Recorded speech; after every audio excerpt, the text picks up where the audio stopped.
Welcome to Healthy Brain, Happy Body, a podcast from the Northeast Region Biofeedback Society. I'm Dr. Saul Rosenthal, a health psychologist in the Boston area, and your host as we investigate the incredible connections between brain and body. Welcome, everyone. We are talking with some of the presenters at this year's NRBS conference, which is going to be at the end of September. And today we're joined by Dr. Dedalus Hyde. He's the founder and director of the Pacific Neurofeedback and the Bay Area Trauma Center. Dr. Hyde has worked in mental health for over 40 years, and he specializes in trauma, depression, anxiety, and working with families. Now, interestingly, he was first introduced to neurofeedback while an undergraduate. He worked in Barry Sterman's lab at UCLA, and he eventually incorporated neurofeedback into his practice along with a lot of other psychophysiological and modulation approaches. And he did that really based on the efficacy that it has with people who are trauma survivors. Now, in the upcoming NRBS conference, he's going to talk about ethical issues in neurofeedback. And we're going to talk today with him about his own journey, some of the ethical issues that we face as neurofeedback providers, and kind of give a preview of his talk. So Dedalus, welcome to Healthy Brain, Happy Body. Thank you. Thank you, Saul. Thanks for having me. Absolutely. So you encountered neurofeedback initially as an undergraduate, and then spent years doing psychotherapies. What brought you back to neurofeedback? Yeah, it's a great question, Saul. So actually, a minor correction. I did not work in the Sterman lab, but I did have familiarity with it because my best friend at UCLA did, in fact, work in that. Oh, okay. Mm-hmm. David Kaiser, and David was my TA in a cognitive neuroscience class when I was an undergrad, and we hit it off and had a lot of similar interests, and he was working intensively with neurofeedback and with Sterman at that point, and we would go into the lab, sometimes late in the evening and geek out together, and that's really where I had the first introduction to it. I was also a subject in a couple of their studies as well, and so I had a nice introduction to it. But my real passion was direct service. I had always been very interested in the clinical work and followed, I guess, a bit more of a mainstream path in terms of my development as a clinical psychologist, and so really did not utilize neurofeedback for many years as a counselor and then as a clinical psychologist. But I would say about 10 years ago, I started to refer some of my trauma clients to neurofeedback providers because I knew some of the science. I had been staying a little bit abreast of the research that was unfolding, and would still periodically, talk to David and look into the work that he was doing. And so I would refer to a couple providers in the Bay Area. But oftentimes it was hard for me to be able to identify really solid providers. With some of the people that I would refer to, they were either far away or my clients were getting mixed results, and yet I still believed in it and would provide those referrals when appropriate. And then I was in the Boston Trauma Conference, the TraumaCon, with Bessel van der Kolk. I guess that was about 5 years ago, or maybe it was 4. It was 5 years ago. And Bessel said to us in the audience, he said, those of you who are trauma providers here today, if there was one thing that I would ask for you to look into and to bring to your clients for their benefit, it would be neurofeedback. And it really, spiked my reinterest in neurofeedback and also learning it myself. And that's when I and thank you, Bessel, for connecting me and others to the SADARs. Right. And that's when I went through the training with Mitch and Angelica, which was fantastic, and they've just been such phenomenal supports and trainers and mentors for me through this process. I cannot thank them enough. And really enjoyed that process of training and the mentorship, and started to introduce neurofeedback here in my office, and decided to go ahead and start Pacific Neurofeedback, as a related but somewhat separate entity because I wanted to really have it be somewhat of a standalone service and also offer it to clients from the community that wouldn't necessarily be coming through the Bay Area Trauma Center. And so we have just passed our 3rd year mark. We're now into our 4th year at Pacific Neurofeedback, providing neurofeedback to clients. And I have been, very, very much impressed with the ways in which it has supported my clients and the clients who have come, separately from my own therapy practice into Pacific Neurofeedback. You actually bring a lot of different modulation approaches. So not just neurofeedback, but also EMDR, Yep. Some other changes, other approaches as well. How does, just for a moment, just focusing on neurofeedback, although I think it could be this question can be generalized, is how does neurofeedback kind of shape your idea of trauma and recovery? Or I guess the more general question, how does neuro or biomodulation shape your take on trauma and recovery? Yeah, I would say it has a very strong influence. As I mentioned to you, Saul, and as you spoke about in my introduction, I've been doing trauma work for a long time. So I was a counselor working in the field. I started as a teenager, actually, and did that for 12 years or so as a direct line counselor, mostly working with severely emotionally disturbed teens and adjudicated youth. And during that time and over that time, and then in graduate school and beyond, I worked in a number of different trauma facilities. I did learn about EMDR and started to provide that in the early 2000s and other practices. But now, in retrospect, I realized that so many of the interventions that I was trained in and that I was utilizing were really about changing the mind. And that was, in some ways, I wasn't even aware of the fact that I was looking through that lens oftentimes when it came to my conceptualization of trauma and my understanding of how people healed from trauma. And so I had many, many examples, especially as a clinical psychologist, being able to work with people over longer periods of time than just a couple of years in a residential facility. To witness people really being able to change their mind around the experiences of their trauma. Through EMDR, they would, which I know is also a neuromodulation technique, but also, from my point of view, has elements of exposure therapy and other elements in it. That I would witness the clients change their mind, be able to change their thinking oftentimes, or at least learn very well how to modify their thinking, once triggered into a trauma response. I would see the ways in which they would change their narrative, because I was very seeped in narrative therapy in graduate school. And so that I would, witness and support them changing their narratives of the trauma and their understandings of themselves and the world and relationships as a result. But what I would continue to also witness was the ways in which their brains continued to impact their functioning, their ability to feel safe in the world, and other ways in which they would still be challenged regularly. And so as I started to learn much more about neurofeedback and do the deep dive with the SADARs, I began to understand that when it comes to trauma treatment, it is essential that both be addressed. That it is essential to address the mind issue and all those things that I just mentioned. And it's essential to address essentially the autonomic nervous system and an autonomic arousal that occurs as a result of a traumatic event. And neurofeedback, more than any other modality that I'm aware of, allows one to change the way in which their brain functions in response to trauma.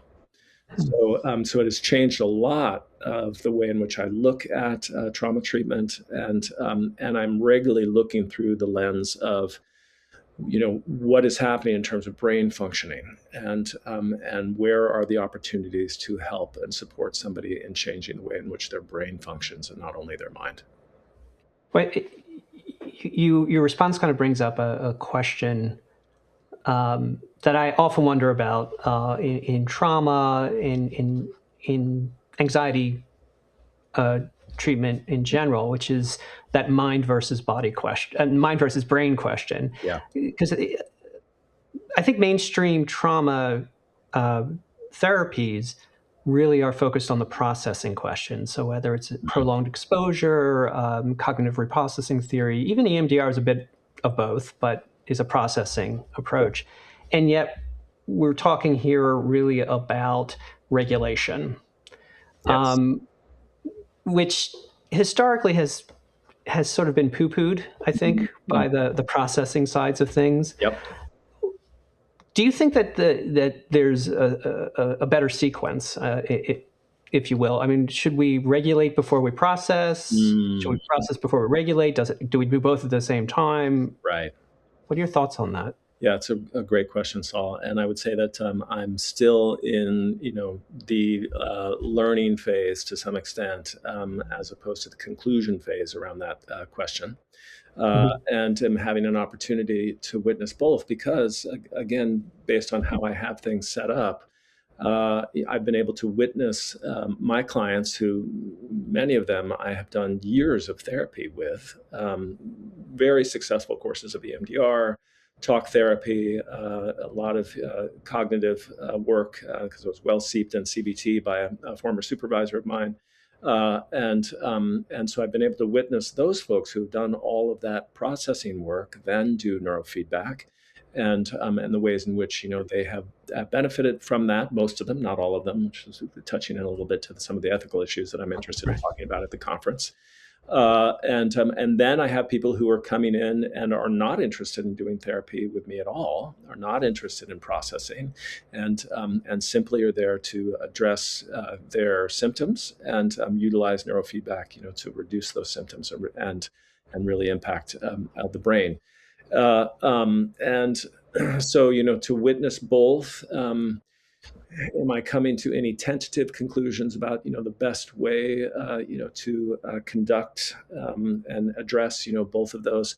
I am a bit of a research hound, Saul, and so I am aware of the fact that there's a fair amount of research, and some of the people that I respect most in the field around researching have said that oftentimes the most efficacious outcomes are when both are being addressed and simultaneously. And I have seen the validity of that in some of my work, especially with new therapy clients who are coming in, who I'm able to introduce right from the get-go. Yes, we need to do EMDR. Yes, we need to do some talk therapy. We definitely have attachment relational work, to be done because so much of trauma is about relationship. But then are also starting neurofeedback simultaneously. And I'm witnessing the ways in which both serve the other. And so if I were to make a guess at the conclusion that I will come to eventually, I believe it is that they should be done in concert with each other, which is not to say that there's, not significant benefit from doing one or the other. And I'm a big fan of meeting the client where they're at. Right. And that sort of opens up a question. I think this is pointing us in the direction of the ethics. How do you decide what approach to take? So you've got frequency-based neurofeedback, you've got ILF, you've got EMDR, you've got various types of various flavors of cognitive behavior therapy. Are there aspects of the presentation and things about the client that make you think, oh yeah, this is not a perfect fit, but this is the right fit for this client? How do you make those decisions? I would say that a lot of it is based on experience. I do base some of those decisions on intuition, and even while I am making some of those assessments and coming to some conclusions about what is going to serve somebody the best, I really am informed by that piece of meet the client where they're at. So I do have people who come in and what they want is therapy, and they have an image of that, a sense of that. And I want to be able to meet that need, meet that expectation. But I'm holding in my mind a desire to introduce them to these other modalities and these other possibilities when the time is right. I'm a big fan of, I don't think timing is everything, but I think timing is a lot.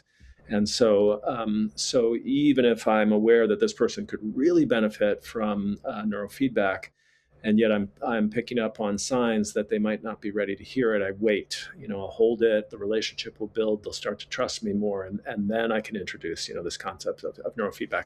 For some people, I'm introducing it right away, and saying, okay, I've assessed your situation, got a good sense of who you are and what you're dealing with and what your goals are. And I'd like to talk to you about EMDR. I'd like to talk to you about some cognitive work. I'd like to talk to you about neurofeedback. And at that point, oftentimes people are like, "What's neurofeedback?" Right. Because certainly here on the West Coast, um, and um, and my understanding is everywhere that there are still a lot of people who have not been properly introduced to it. And so, people will ask, and I'll give them an explanation, and a lot of people will say, "Sounds interesting, but let's hold off on that." And Mm-hmm. I'll take their cue, again, continue to build the relationship, and then I'll come back to it if I have a firm belief that it will assist them. So there are a lot of complex, clinical, pragmatic, lots of issues there. Yeah, there are. And so that leads us to the ethical questions Mm. of how do we, as neurofeedback, as biofeedback providers, Mhm. how do we make these decisions in an ethical manner? What are some of the issues that you find in your practice and that you're going to raise in the talk? Yeah, yeah, yeah. Very good question. I would say, Saul, that one of the biggest ones for me, and it will be a central tenet to my talk, is that it's very hard not to be a bit messianic about neurofeedback. Hmm. Given some of the results that I've witnessed, and so I have had clients who I have worked with for a considerable amount of time. I'm thinking about two individuals right now. One who I worked with from when she was a teenager into her mid 20s. So I probably have been seeing her for about 8 years. Provided neurofeedback, did a lot of CBT work with her, a lot of relational work with her, and managed to move the needle, significantly to support her in moving the needle. And and yet there were still patterns that she was falling prey to. There were still ways in which her functioning was very limited by the trauma that she'd experienced in childhood and in adolescence. And and I introduced the concept of neurofeedback to her, and she was open because there was a lot of trust in the relationship at that Sure. point. And she did 32 sessions of neurofeedback, and she came in one day, and it was interesting. Along the way, she would name, like, there was a really great moment in which she came in and she said, "Dedalus, this thing just happened to me, where a guy cut me off on the road, and typically in the past, I would roll down the window, I would be giving that guy the finger, I would be yelling expletives at him, and instead, I just said that guy must be having a bad day." And I regulated in that moment, and I did Hmm. not have any sort of response like I used to have. And it was at that moment where she realized that the neurofeedback was really impacting her ability to regulate herself. I think that was around session 18, 17, 18. By the time she got to session 32, she came into me and she said, "Dedalus," and and I mean this in the nicest way possible, but I don't think I need therapy anymore. Hmm. Uh, and that was a joyful moment for me. I was curious. I was deeply curious. I was interested, but I was also feeling a great sense of joy and happiness about the fact that she was experiencing, significant regulation, such that she didn't feel like she needed to be meeting with me, anymore in a therapeutic context. And in fact, then went on to fulfill her goal of traveling around the world, and did so. And my gosh, she still has her challenges, but she's flourishing so much. And another gentleman that I'm thinking of who experienced significant trauma as a child and adolescent. I've worked with so many traumatized folks over the years, and I would say on a scale of 0 to 10, he was about a 9.5 in terms of the amount of trauma that he had suffered. and it suffered significantly since. As a result, he was a relatively new client. We'd been working together for about a year, and timing was such that I was bringing neurofeedback online, and I suggested that he do it. And he began, and around session 25 or 26, he came in to our therapy hour, and he said, "Dedalus, for the first time in my life, I woke up this morning without anxiety." First in his life since the trauma, and he did start to experience trauma very, very early on. So it was literally the first time that he could remember waking up without anxiety. And there were even more significant results as the training, was completed. I think he did around 60 sessions because of the level of trauma, and again did not need me in terms of therapy, and really had a very significant difference in terms of how he was navigating life. No longer feeling this overwhelming anxiety and self-hate. Really, that evaporated, and I've got quite a few examples of those, Saul. Now, at this point, I've worked with around 130 people over the last 3 years in neurofeedback. There's quite a few examples like that. And it's hard, again, not to, shout that from the rooftops. And so somebody comes in and is dealing with significant issues like this. It's hard not to say, I have this modality that is available to you, and I believe that it's going to have significant impact on you, that it can create significant change and healing for you. It's hard not to say that. It's hard not to share those profound stories of change. And I know I have to bite my tongue because I've also had some clients who have really experienced nothing from the neurofeedback. Have done 30 sessions, have, because of their trust in me, because I'm pushing them, urging them to do it, have done their due diligence and have said, Dedalus, I'm just not getting anything out of this. I've tried different things, switching it up. Okay, let's do ILF, let's do alpha theta, and still not a lot of results. And they are in the minority, thankfully, but they're still there. And so I am recognizing, as a therapist and a neurofeedback and biofeedback provider, that I have to temper my excitement. I have to temper my enthusiasm some around how this may benefit them. And it's challenging. It's hard. So is the ethical challenge different for something like neurofeedback versus something like cognitive behavior therapy? Mm-hmm. Yeah, I would say that there probably are some differences. I think that in some ways I've just had a lot more experience over the years and training in terms of again tempering my expectations around outcome, and I have had so many clients that have utilized those modalities, some to significant effect, and some who didn't experience that much change as a result. I think the N is just so much larger that as a result of that, it allows me to find the middle path a little bit more in terms of my excitement or expectation of change. But neurofeedback is a little bit different for me because of the speed of change for some, and the level of impact on multiple levels. And so, yes, these really strong success stories, they're reporting these things of, I'm not experiencing anxiety, I'm not responding to triggers, in the same way. But then there's also, I'm sleeping better. I find myself not needing that glass of wine or gummy at night anymore. I have people who say, Dedalus, I just realized that it's been 5 nights since I've had that nightly glass of wine after work, and I didn't even realize that I wasn't having it. So when I hear those kind of things, Saul, it's hard not to get very enthusiastic of course in my reports to others. So we have to ethically temper our excitement over this. Exactly. Yeah.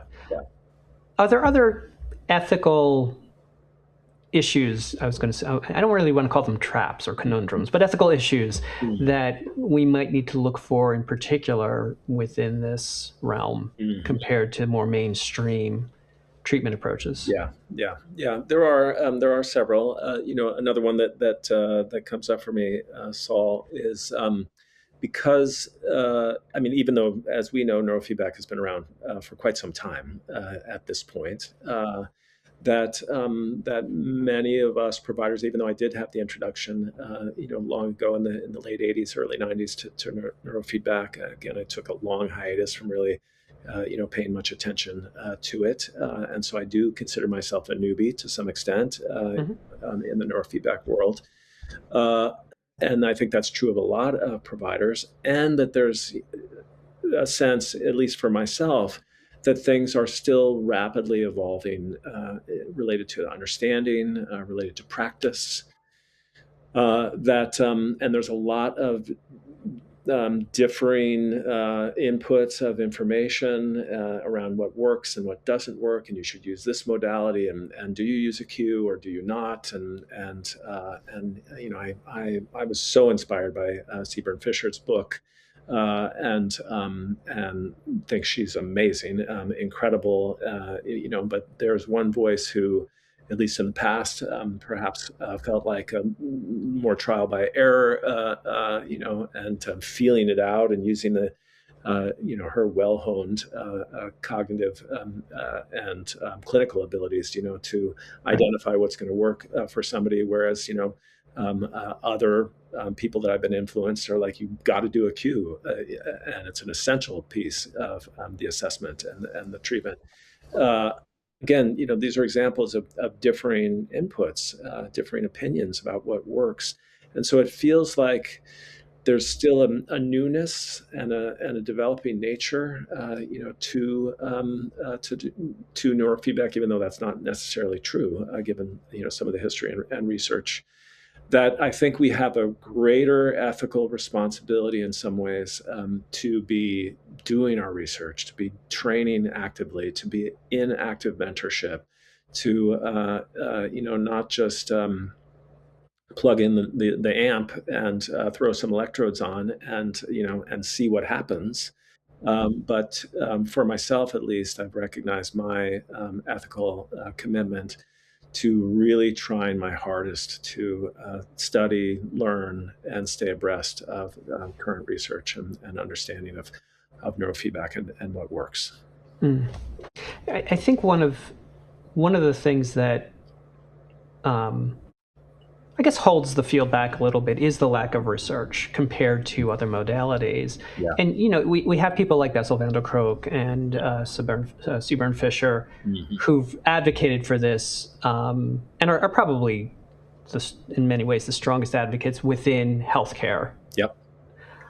Do you have any, how do we do this? I mean, like EMDR kind of came from nowhere and has suddenly become a de facto approach. Do you have any thoughts about how we can advocate better for this in an ethical manner? Yeah. Again, as I admitted, that as a clinical psychologist and somebody who went to a research-based institution in undergrad, I have had it pounded into my head the importance of research, and I would say that, from my point of view, it's an essential, critical part of the development and continuation of understanding and propagation of neurofeedback.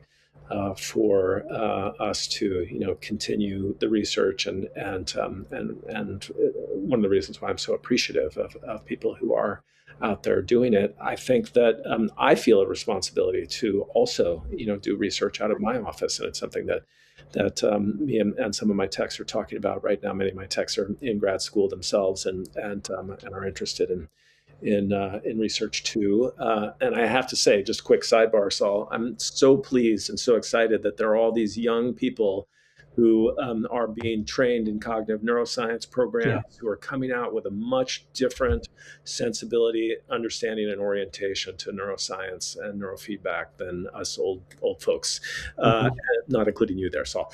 I've been doing this, I'm older than you are. So. Okay. Okay, fair enough. And so that gives me a lot of hope in terms of that question of how do we continue to move things forward in an ethical way because of their different sensibilities. And so research critical.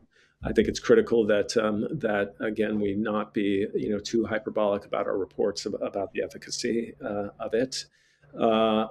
I think that that for me, I've always witnessed the ways in which my clients have been in some ways the greatest force of moving things forward around trauma treatment.